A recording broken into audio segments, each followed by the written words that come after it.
Bonjour, c'est un plaisir de vous accueillir aujourd'hui à cette conférence de presse au cours de laquelle le maire de Lévis, M. Gilles Lehouillier, accompagné de M. Michel Patry, président du Comité de développement économique, main-d'œuvre et revitalisation, présentera les priorités de la Ville par rapport au soutien économique des entreprises lévisiennes en lien avec les résultats d'un sondage sur les répercussions de la pandémie et les enjeux actuels. M. Philippe Meurant, directeur de la Direction du développement économique et de la promotion, est également présent et pourra intervenir au besoin. Nous débuterons avec les allocutions et nous poursuivrons avec une période de questions sur le sujet annoncé. Si les journalistes ont d'autres questions par la suite, nous les prendrons. Alors, Monsieur le maire, j'ai le plaisir de vous céder la parole. Bien, merci beaucoup. Merci d'être présent. C'est votre micro? Oui. OK. Alors voilà, mes amis, c'est que, et pourtant c'est bien indiqué d'ouvrir le micro. Alors, on va l'avoir au niveau de la technologie, là. Alors, on va finir par apprendre. D'abord, bienvenue aux médias d'information. On s'excuse pour le léger retard. On avait une petite urgence, alors on va essayer de rouler ça rondement. Alors, simplement pour vous dire, aujourd'hui, je suis accompagné de M. Michel Patry, qui est le président, bien sûr, du Comité de développement économique, de la main-d'œuvre et de la revitalisation. Merci, M. Patry, d'être avec nous. Et je suis accompagné de M. Philippe Meurant, qui est le directeur du développement économique et de la promotion, donc à la Ville de Lévis. Alors, merci, M. Meurant, d'être avec nous. Et M. Meurant est l'artisan un peu, là, des résultats donc de l'enquête qu'on a fait auprès de nos entreprises lévisiennes. Vous savez que depuis le début de la COVID et même un peu avant, on suit de très près l'évolution de nos entreprises lévisiennes. On a quand même 4 600 entreprises sur le territoire, près de 80 000 emplois. Donc, il reste quand même que nous, on connaît la plus forte croissance économique au Québec. Alors, c'est important qu'on suive l'évolution de nos entreprises. Et là, on voulait savoir un peu, dans l'après-pandémie, vers quoi on devrait axer nos efforts. Alors, on rend public aujourd'hui le résultat du sondage et on va pouvoir répondre à vos questions. Alors, on vous a remis également avec le communiqué de presse quelques planches les plus significatives du sondage donc que nous avons réalisé. Alors, il y a une bonne nouvelle, c'est qu'à Lévis, au fond, le degré de confiance de nos entreprises envers l'avenir atteint 72 % à Lévis. Alors, ça, c'est intéressant pour nous, donc, cet élément-là, parce que au fond, on se rend compte qu'on est plus fort que la moyenne. Tu sais, cette confiance en l'avenir, c'est plus fort que la moyenne québécoise, qui s'établit à 62 % et au niveau pour le Canada, à 60 %. Donc, des entreprises qui disent que qu'ils ont un degré de confiance en l'avenir. Donc, nous, on est à 72 %, c'est très élevé. Alors, donc, ça, pour nous, c'est intéressant. Mais il y a d'autres constats aussi qui sont dégagés, qui sont importants. Et il y a des constats qui doivent nous allumer des signaux d'alarme très importants parce qu'on se rend compte qu'il y a 3 entreprises sur 4 qui déclarent avoir perdu des occasions d'affaires, c'est-à-dire des entreprises là, qui refusent carrément des contrats. On le voit d'ailleurs même, ça a des impacts au niveau des villes, des municipalités, alors donc qui ont perdu des occasions d'affaires en raison du manque de main-d'œuvre et que ces pertes sont majoritairement concentrées dans les secteurs dont souvent on n'entend pas beaucoup parler sur la place publique. Hein. On va entendre parler, bon, il manque de main-d'œuvre dans la restauration, puis c'est vrai, là, tu sais, on manque de la main-d'œuvre dans certains niveaux de commerce, mais dans les domaines du transport, de la construction, du tourisme et du manufacturier, les pénuries en main-d'œuvre sont extrêmement fortes et c'est surtout dans ces secteurs-là qu'on refuse, qu'on n'est pas en mesure de réaliser des contrats. Alors, c'est quand même important de le signaler. Alors, ça, c'est l'élément nouveau. Il va falloir vraiment qu'on mette beaucoup d'emphase dans ces secteurs d'activité-là, poursuivre évidemment les efforts aussi, donc, avec nos commerces. Alors donc, le recrutement de la main-d'œuvre, nous, à la lumière de ce sondage-là, il est clair que le recrutement de la main-d'œuvre va devenir notre priorité numéro 1. Notre président a réuni toute l'équipe de la direction du développement hier pour établir la stratégie reliée à la main-d'œuvre. Alors donc, ça va être pour nous extrêmement important. Quels sont les autres éléments donc qui ressortent de ce sondage-là? Alors, il y a 80 % parce qu'on a sondé 415 entreprises, ce qui fait que Donc, on se retrouve avec une marge d'erreur d'environ 4,6 d'erreur. Évidemment, on n'a pas la précision à 2 près, mais ce n'est pas nécessaire pour nous d'avoir autant de précision. Nous, dans le fond, ce qui est important, c'est de dégager les grands éléments qu'il faut faire ressortir. Donc, il y a 80 des 415 entreprises qui ont participé au sondage qui sont impactées par la pénurie de main-d'œuvre. C'est quand même énorme. Et cette situation freine leur croissance pour 50 d'entre elles. Et 75 donc, comme je le disais, doivent renoncer à des occasions d'affaires. Et il ne faut pas oublier que là où le bas blesse, c'est que la région Chaudière-Appalaches est la 3e région en importance pour le secteur manufacturier et c'est un des secteurs les plus touchés actuellement. Alors, dans le dernier sondage également, on a constaté un petit élément d'information qu'on souhaitait donner, rendre public. Les entreprises du secteur commercial se tournent davantage vers le commerce en ligne. Alors donc, 58 de nos entreprises ont fait le saut vers le numérique. Et regardez bien, là, ça représente quand même un bond spectaculaire de 20 donc, par rapport à 2021, c'est pourquoi dans nos campagnes d'achat local, on appuie les commerçants, nos commerçants, pour ajouter dans le coffre à outils le recours à l'achat en ligne. On a déjà un partenariat établi avec la Chambre de commerce et d'autres intervenants. Les autres faits saillants du sondage. Alors donc, je vous ai parlé du score moyen d'optimisme en l'avenir qui est de 72 comparativement à 62 pour le Québec et 60 pour le Canada. La situation financière des entreprises, donc, quand on leur pose la question, elle semble se stabiliser puisque 53 d'entre elles qui indiquent être en mesure de poursuivre leur activité pendant moins d'un an, pendant plus d'un an, c'est-à-dire avec leur liquidité actuelle. On pose la question aux entreprises, avez-vous suffisamment de liquidité pour poursuivre vos activités au moins pour la prochaine année? Et là, on se rend compte que c'est quand même pas si mal. C'est une hausse de 9,2 comparativement à l'autre sondage qu'on avait réalisé en janvier 2021. Alors, vous voyez, ça veut dire que dans l'après-pandémie, là, contrairement à ce qu'on peut penser, oui, la situation financière de certaines entreprises va rester précaire, mais dans le fond, par-dessus tout, c'est la main-d'œuvre qui est l'élément numéro 1. C'est quand même qu'on ajouterait de l'argent, oui, ça peut être intéressant, mais c'est pas juste en ajoutant de l'argent, sauf peut-être dans les volets à haute technologie là, pour développer les emplois à valeur ajoutée. Mais pour le reste, alors, c'est la main-d'œuvre qui est l'élément premier. Alors, le dernier point, c'est les enjeux d'approvisionnement. Hein, on en parle souvent, vous en parlez aussi au niveau des médias, l'approvisionnement, les difficultés d'approvisionnement en matériel, on l'a vu dans l'agroalimentaire, sur les tablettes d'épicerie, etc. Alors donc, l'approvisionnement sont importants, c'est important, ça freine la croissance de 38 de nos entreprises à Lévis. C'est quand même important. 38 qui est freiné par les sources d'approvisionnement, c'est sérieux. Ça veut dire des retards dans les contrats que ces entreprises-là peuvent prendre, des difficultés de coordination de leur activité, etc. Alors, malgré cette situation, on a quand même beaucoup de projets en croissance pour plusieurs entreprises. Le tiers de nos entreprises ont des projets d'agrandissement et 20 ont des projets de relocalisation ou d'expansion sur le territoire. C'est quand même intéressant. Ça veut dire que l'économie va continuer à rouler, etc.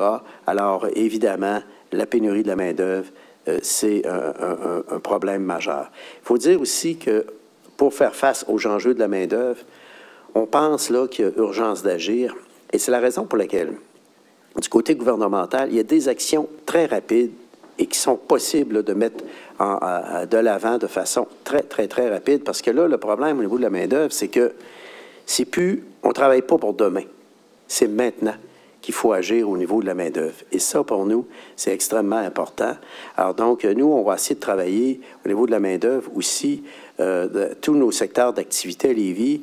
On va essayer aussi de travailler beaucoup dans les secteurs de revitalisation. C'est la raison pour laquelle je voudrais saluer la présence de Mme Martine Chagnon, directrice de Mon Quartier Lévis.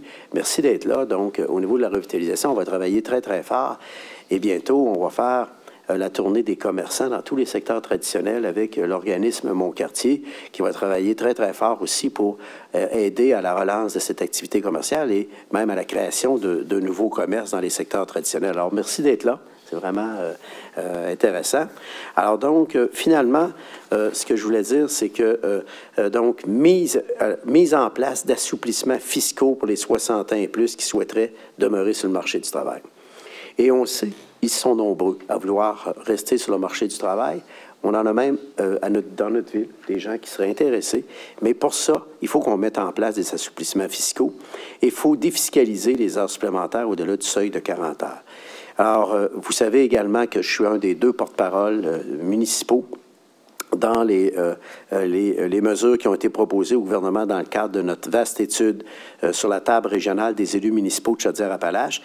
Et également, au niveau de la ville, quant à nous, parce qu'au niveau du gouvernement, là, la mise en place d'assouplissements fiscaux puis la défiscalisation des heures supplémentaires, ça s'impose. Ça, c'est sûr. Sinon, il n'y a personne qui est intéressé à faire de temps supplémentaire. Donc, pour sa part, la Ville, nous, on va accentuer nos actions dans le cadre de notre guichet unique Action main-d'œuvre. M. Patry va avoir l'occasion de vous en parler un peu, qui réunit une trentaine d'acteurs clés du milieu lévisien reliés à l'emploi. Et donc, dans le cadre du sondage, les gens nous ont demandé, et on va s'y attaquer, de centraliser toutes les informations liées au marché du travail et à l'emploi sur le territoire sur une page Internet dédiée. On va le faire. On va tout regrouper ça. Toutes les pages qui travaillent au niveau des emplois, de disponibilité de main-d'œuvre, etc. On va tout regrouper ça ensemble.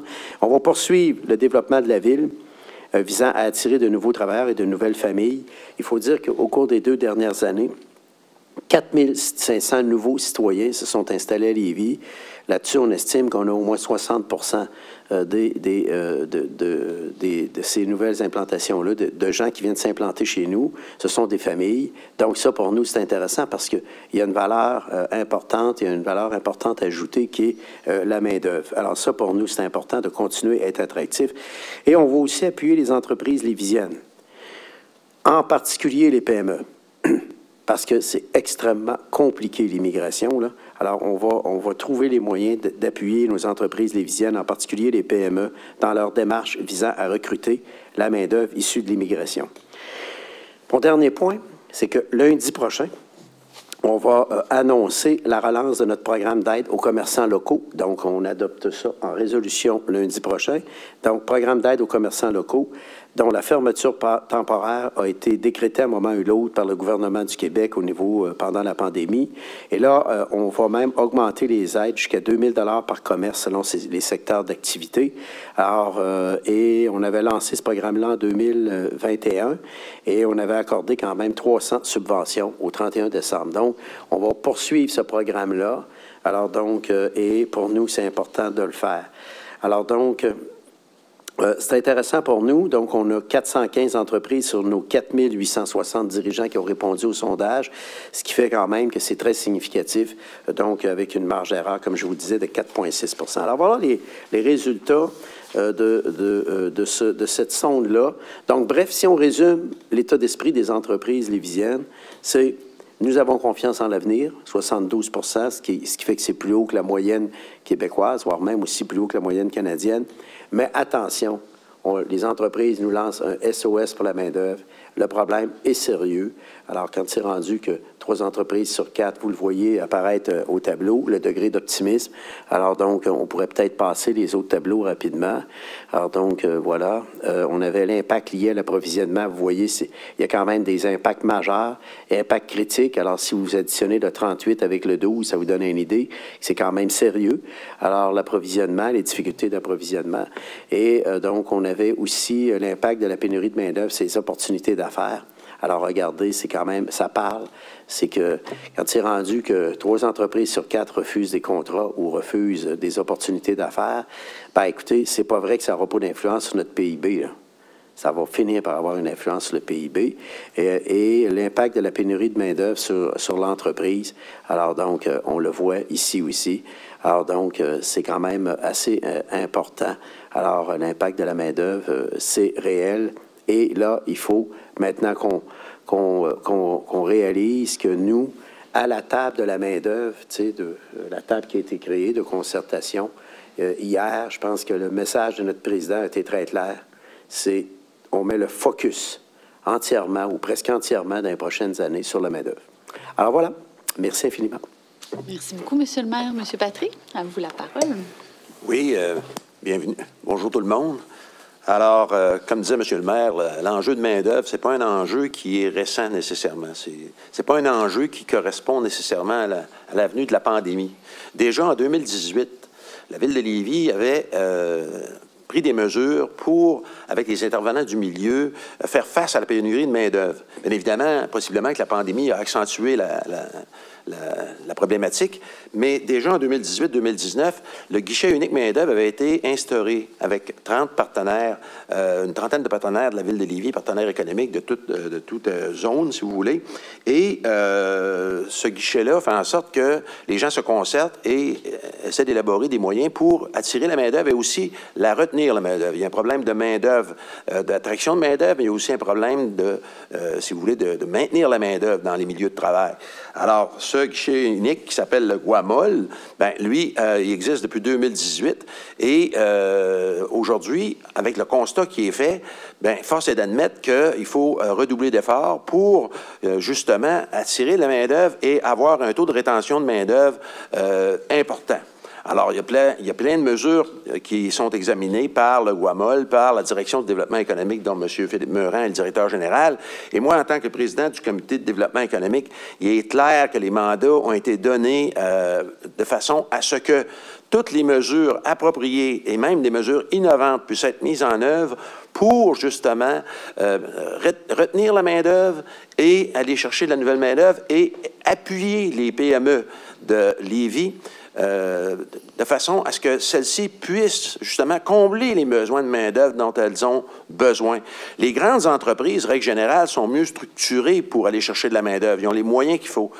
Le problème, c'est les petites et moyennes entreprises qui n'ont pas, si vous voulez, les moyens. Alors nous, ce qu'on veut, c'est être aidant vis-à-vis des petites et moyennes entreprises, également les grandes qui vont vouloir recevoir nos services. Puis, il ne faut pas oublier une chose non plus, c'est que la Ville de Lévis, c'est une organisation qui a aussi ses problèmes de main-d'œuvre. Ça ne vise pas seulement que les PME, les petites et moyennes entreprises et les entreprises externes. La Ville de Lévis aussi, et j'écoutais la mairesse de Sherbrooke qui disait que dans sa ville aussi, il y a des problèmes de main-d'œuvre. Donc, on n'est pas seul dans le club des institutions où le problème de main-d'œuvre est criant. Et je pense que les interventions qu'on devra faire seront aussi bien pour les commerçants, les gens d'affaires, tout ça, que pour nous-mêmes.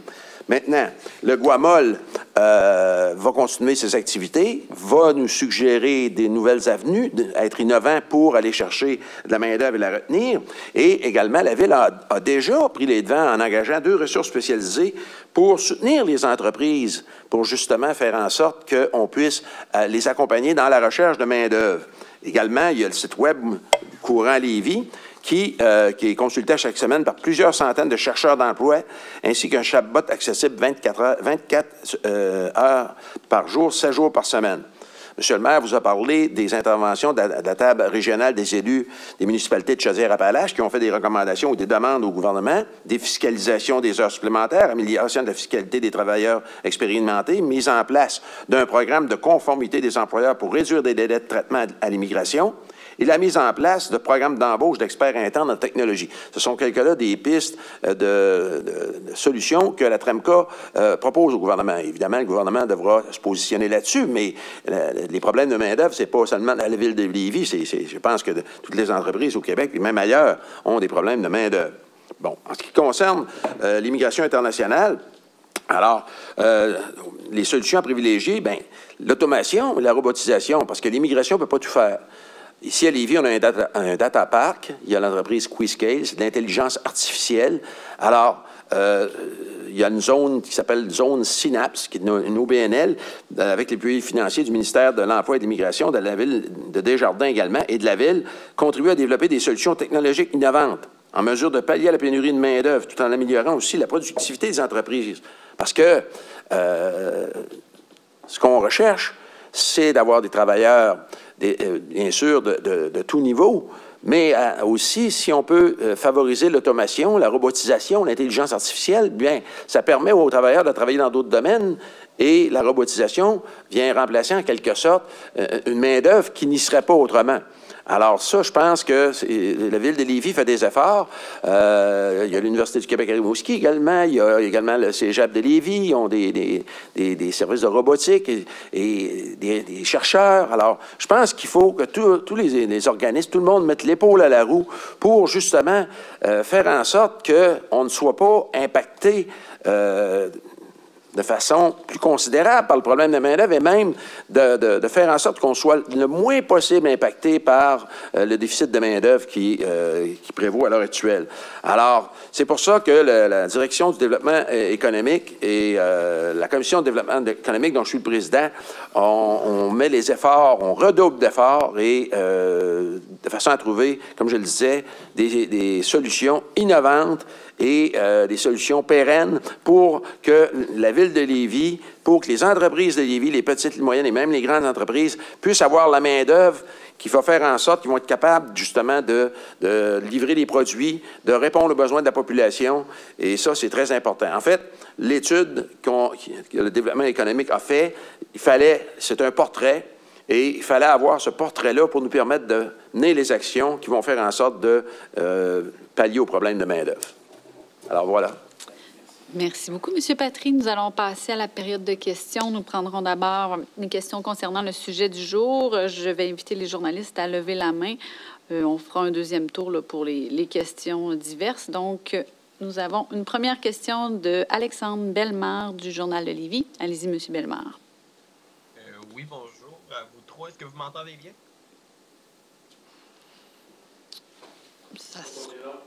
Ça sera pas long. On a un petit problème de son.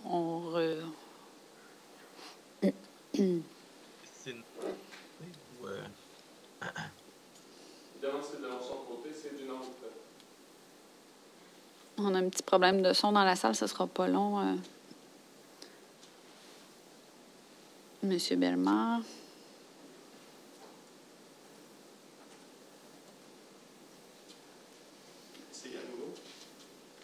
Monsieur Bellemare, oui, est-ce que vous pouvez...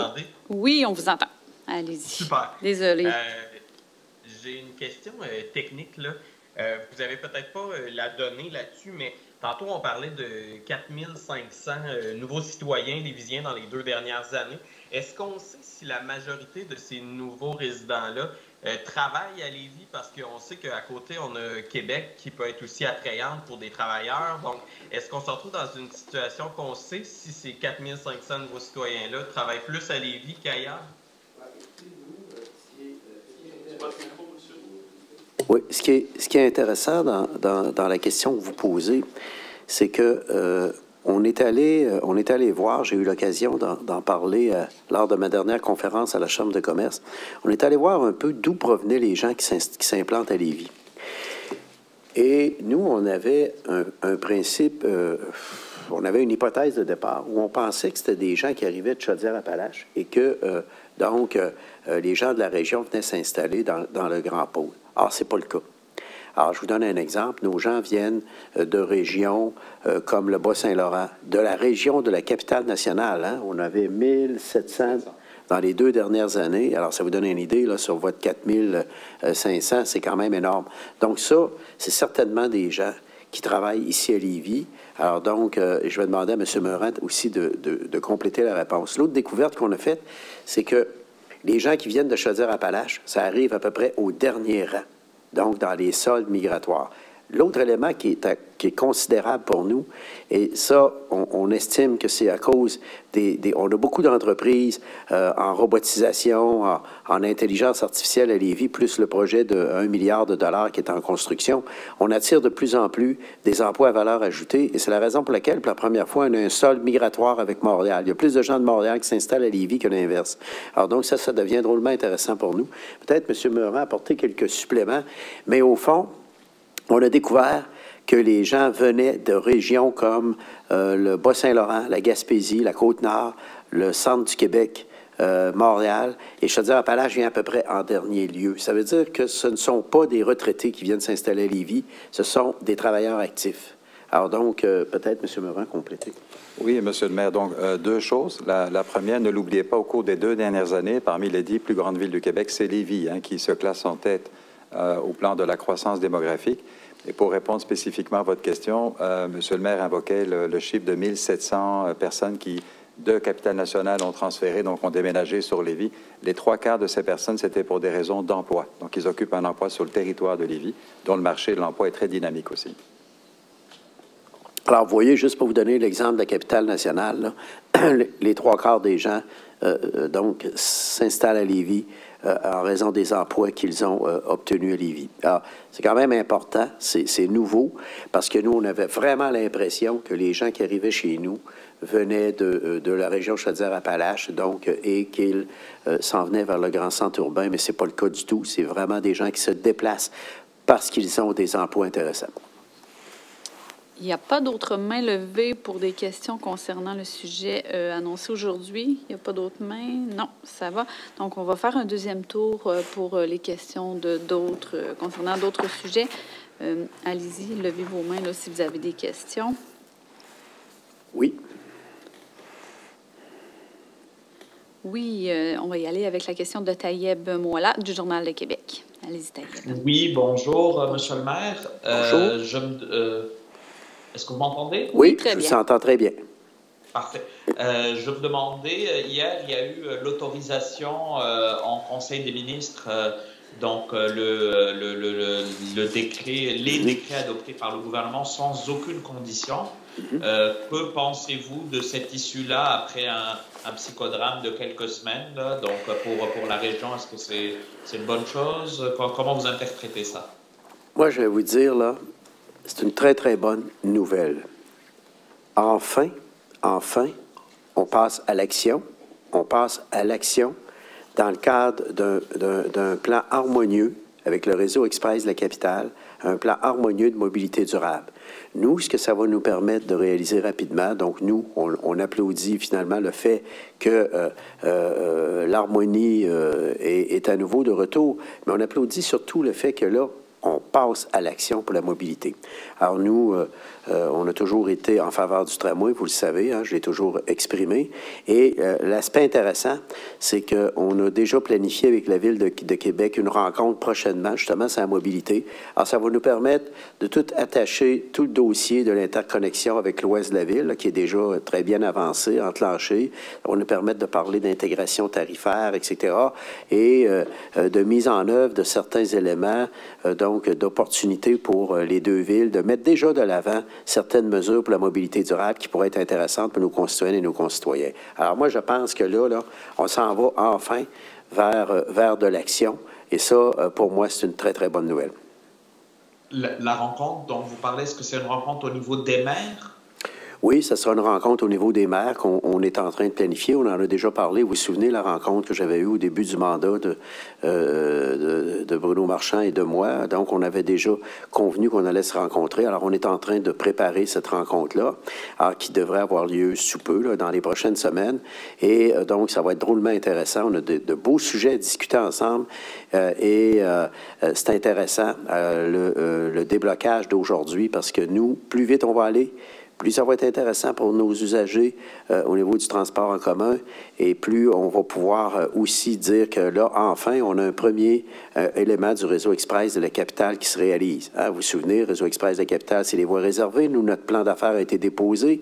On est convaincu que ça a été annoncé dans le budget d'ailleurs. Alors, c'est une bonne nouvelle pour nous.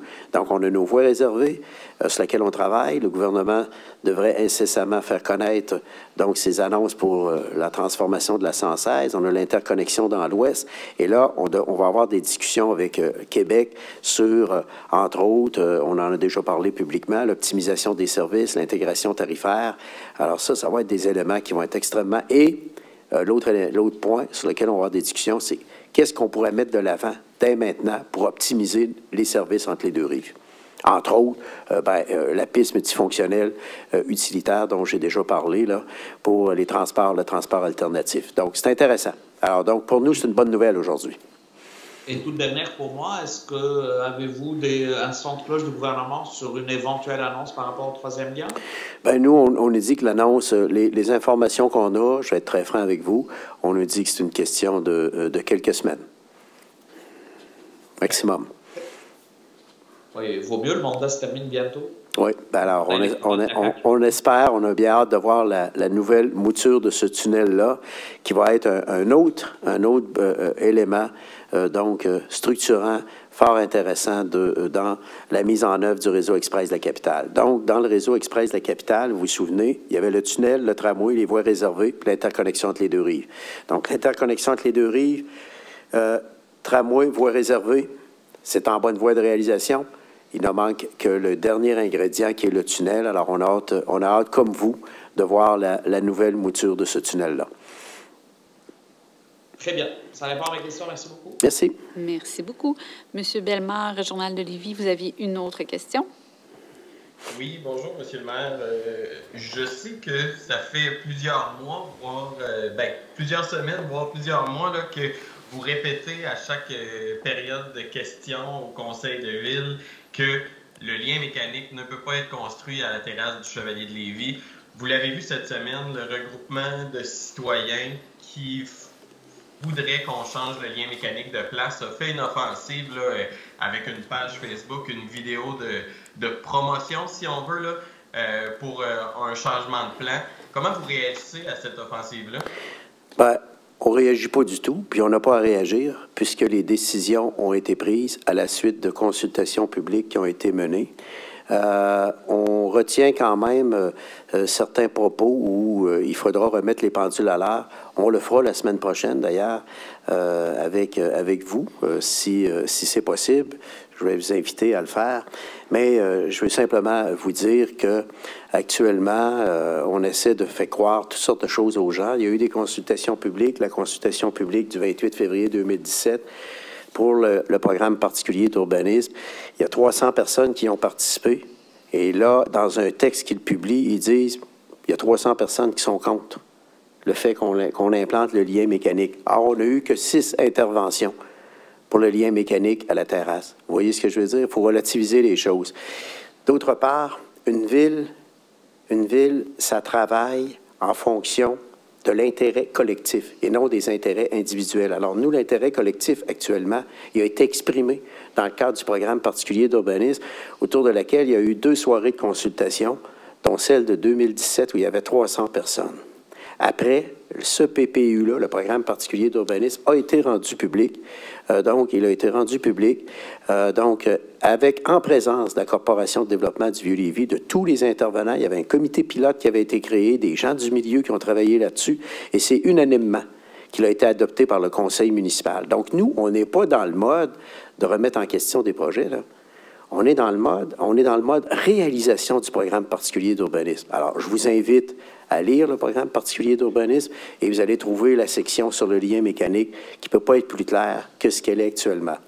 L'autre élément, c'est que au niveau de la terrasse, ce scénario-là a été enlevé, a été éliminé pour la simple et bonne raison qu'il n'y a aucune rentabilité de quelque nature que ce soit, et une ville à elle seule ne pourrait pas réaliser un tel projet dans cette zone-là. Je ne sais pas, M. Meurant, s'il y avait des choses à ajouter là-dessus. Mais comme vous l'indiquez, M. le maire, donc d'entrée de jeu, ça avait été regardé, mais ça a été abandonné parce que les contraintes techniques sont telles. Regardez la topographie, les illustrations qui ont été faites par la firme d'architectes qui a été mandatée sur le PPU du Vieux-Lévis le confirmait aussi, donc c'est très problématique. Donc, on documente le tout pour pouvoir mettre à jour le dossier. Alors au fond, il y a eu aussi les consultations publiques. Il ne faut pas oublier que ce pas des consultations publiques bidons qu'on a faites, là. C'est quand même la Commission consultative d'urbanisme et d'aménagement. Ce n'est pas l'administration Laulier qui a pris une décision, là. L'administration Laulier a pris acte du rapport qui venait du milieu, donc du comité pilote qui avait été créé à cette fin. L'autre élément, c'est que c'est quoi ce regroupement de citoyens-là en passant? Avez-vous vérifié combien de membres dans ce comité-là? Avez-vous vérifié? Je dirais que c'est pas moi qui est sur le dossier, là, donc je n'ai serait pas penché sur le nombre de personnes. Il serait peut-être important que vous vérifiez le nombre de membres là-dessus, parce que nous autres, ce regroupement-là, on n'entend jamais parler de ça, on ne sait pas qui c'est, on ne sait pas il y a combien de membres là-dedans. On n'en sait strictement rien. D'autre part, on ne peut pas remettre la pâte à dents dans le tube. Les décisions ont été prises.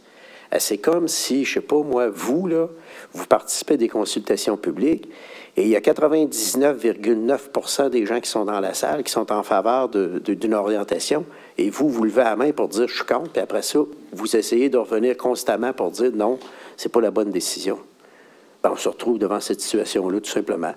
Mais nous, on ne peut pas, à partir du moment où on réalise le programme particulier d'urbanisme du Vieux-Lévis, vous rendez-vous compte? On le réalise. On n'est pas en mode peut-être si, cela. On est en appel de projet actuellement et on a acquis les terrains nécessaires. Pourquoi? Parce que le lien mécanique ne peut pas être fait s'il n'est pas accompagné d'un bâtiment. Ça prend un partenariat public-privé. C'est aussi simple que ça. Tout ça a été expliqué. Alors nous, là, on pense que c'est de la redondance et on pense qu'il y a un bon degré de frustration de la part de quelques personnes qui ne sont pas d'accord avec le projet collectif qui a été retenu. Voilà. J'imagine que leur demande de tenir une nouvelle consultation publique, pour vous, c'est pas logique. Bien, c'est ridicule. Ça a tout été fait. Ça a tout été fait. Allez voir vous-même, là, puis de toute façon, on va vous rencontrer, Journal de Lévis, là-dessus particulièrement, et on va tout vous donner les documents de consultation. Bon, vous allez le voir, là, il y a seulement 6 personnes sur 300 qui ont posé des questions, dont le monsieur Mathieu Côté en question. C'est lui qui fait du sparage un peu autour de ça. Mais en réalité, il fait du sparage inutilement. C'est fait, c'est réglé. Comprenez-vous? Ça a été réglé après 2 soirées de consultation. Alors, on ne peut pas avoir consulté plus que ce qu'on a fait là. Alors, tous ces éléments-là ont été regardés. Donc, au fond, ce qu'on est en train de soulever, c'est un faux problème. Et c'est une personne ou quelques personnes sur 300 personnes qui ont participé aux consultations qui, à un moment donné, disent que « Ah, ben oui, il n'est pas à bonne place. » Bien, il n'est pas à bonne place. C'est pas ça qui a été décidé. Puis, suite aux consultations publiques et aux PPU qui ont eu lieu, et puis, écoutez, je vous le dis, là, je les ai, là, les intervenants, là, je peux même vous les donner. Ceux qui sont intervenus pour dire que ça devrait être à la terrasse, là, il y en a 5-6 maximum. Alors donc, je vais vous dire, c'est pas très fort, là. Alors donc, ce que je voulais juste vous signifier, c'est quand on a rendu public le PPU, il a été adopté unanimement par les membres du Conseil. Et les membres, et en passant, à la dernière campagne électorale, nous avons, avec M. Dorval et moi-même, réaffirmé pendant la campagne électorale le choix du lien mécanique du PPU. Est-ce qu'on a été élu, oui ou non? Combien j'ai eu de votes dans le quartier Notre-Dame? 70 75 On a été réélus avec ce projet-là, qui est dans le PPU en plus. Donc, pourquoi on a été élus? On a été élus parce que l'ensemble du programme particulier d'urbanisme fait l'affaire des gens du Vieux-Lévis. C'est sûr, il y a un consensus. Alors, voilà des gens qui n'acceptent pas les consensus. Et ça, c'est très négatif pour une ville, en passant. Merci beaucoup, M. le maire. Merci beaucoup. M. Moala, je vois que vous avez toujours la main levée. Est-ce que vous aviez une autre question? Non, désolé, c'est une vieille main. Je n'ai pas su comment l'enlever, là. Mais... C'est pas grave, c'est correct. Donc, je vois... Ça a pris 2 ans pour que j'apprenne ça. Super. Donc, j'ai pas d'autres mains levées. Je vous remercie. Ceci met fin à la conférence pour aujourd'hui. Passez une excellente journée. Merci. Merci beaucoup.